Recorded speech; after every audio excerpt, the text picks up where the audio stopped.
Salut tout le monde, j'espère que vous allez bien. Aujourd'hui, c'est la première partie du cours sur l'impératif. L'impératif. C'est quoi impératif? Ça veut dire que on donne un ordre ou un conseil. C'est pour donner un ordre ou un conseil. Par exemple, si on veut dire à quelqu'un de faire quelque chose, on dit il faut faire quelque chose. Vous allez comprendre avec les exemples. En fait, l'impératif, on l'utilise très souvent dans notre vie quotidienne. On l'utilise beaucoup. Vous allez voir. Par exemple, on dit vas-y. On peut dire à quelqu'un vas-y.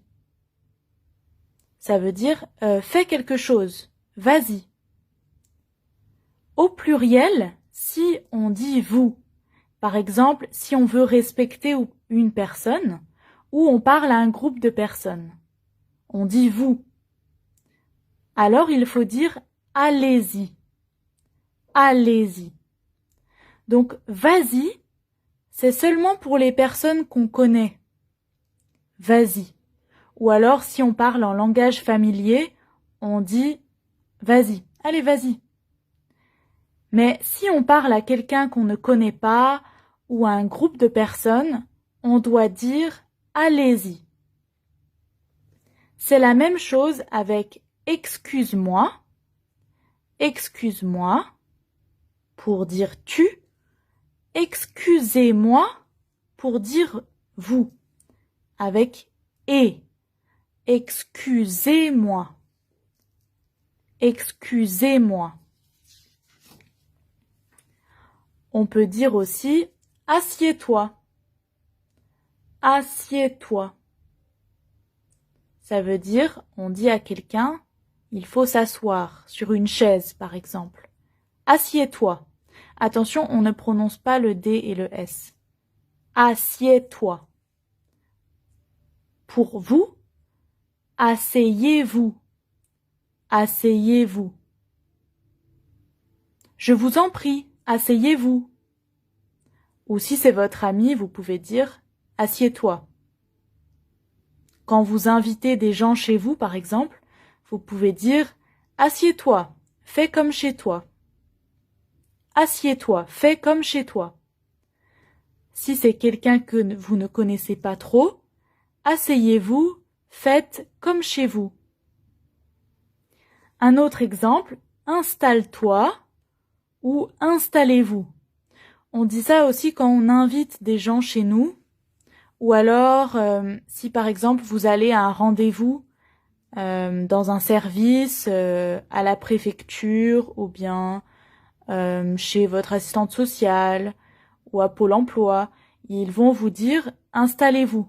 Ça veut dire « asseyez-vous ». Installez-vous.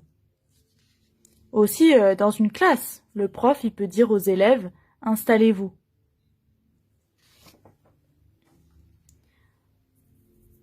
Et il y a une autre manière de donner des conseils ou de donner des ordres. Par exemple, si on dit la phrase « parlez moins fort ». Parlez moins fort. Donc là, vous voyez EZ, ça veut dire que c'est pour vous. Soit une personne que l'on respecte ou alors un groupe de personnes. Parlez moins fort, vous faites trop de bruit.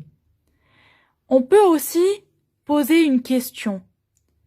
Vous pouvez parler moins fort.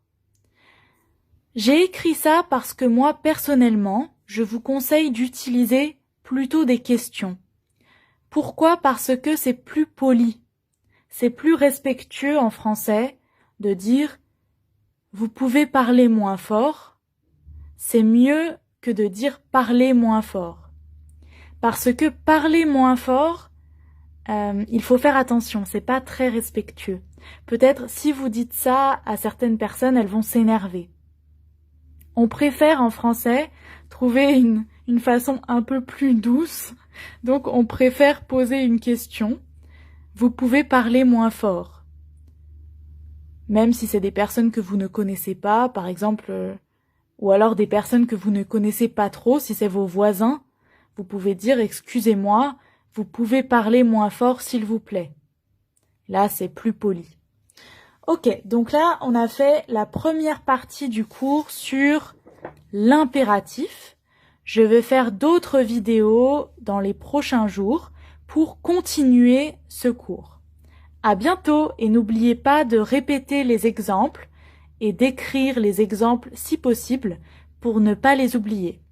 Salut!